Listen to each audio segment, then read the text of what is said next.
Of the tape.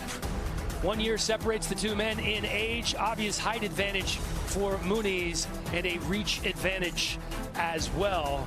Chris Taioni, our referee for this one, our second fight of the evening here on the Contender Series. Let's get it going. Ready, sir? Ready? Fight.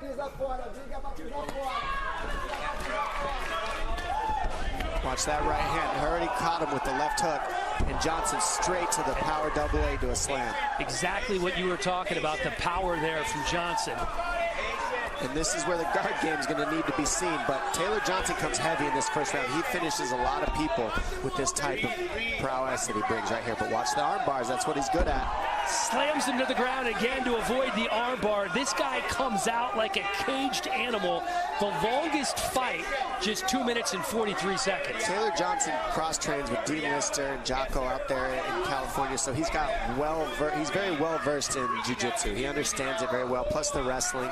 But realistically, Muniz has a whole different skill set when it comes to his height and the way that he moves around on the mat. It's just different when you're a wrestler compared to a jiu-jitsu practitioner. We use different skill sets. Right now, Muniz on the back of Taylor Johnson is not what was wanted. I promise that.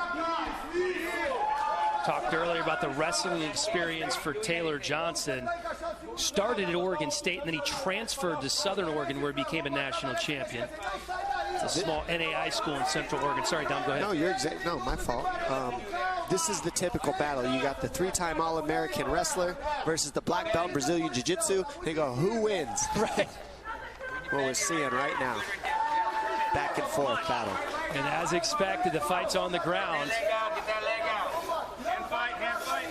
That choke is under the chin, but it's on the chin, but not under the chin. So that just hurts real bad. But Johnson generally is going to want to go to his back here. This is not the position he wants. Oh, that's it.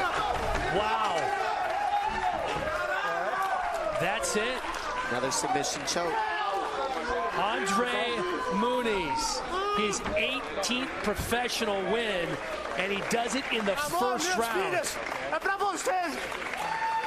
And you know, one of the things about Muniz when you watch his film is he's also a hammer, and he can also be a nail. And right there we saw Taylor Johnson be the hammer early, but when it was time to be the nail, Muniz got the better of it. Good job. Right here, big right hand, and then he gets counter. Boom! Counter right straight. It's like a counter right hook.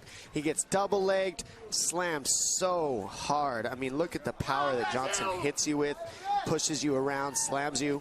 And we see here he gets it under the chin. Johnson not going to his back soon enough, gives up the choke, gets the crank in here, and then when he flips over, that's how you know that gets sunk in. When you see his hips go over to the edge right here, that's where that choke starts to really threaten, and that's why Taylor's forced to tap.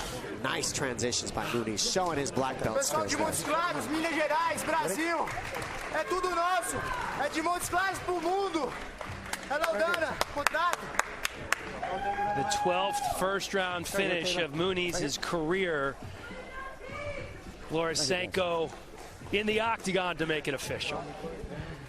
Ladies and gentlemen, referee Chris Taioni has called a stop to this bout at 1 minute and 46 seconds of round number 1, declaring the winner by submission due to rear naked choke, André Muniz.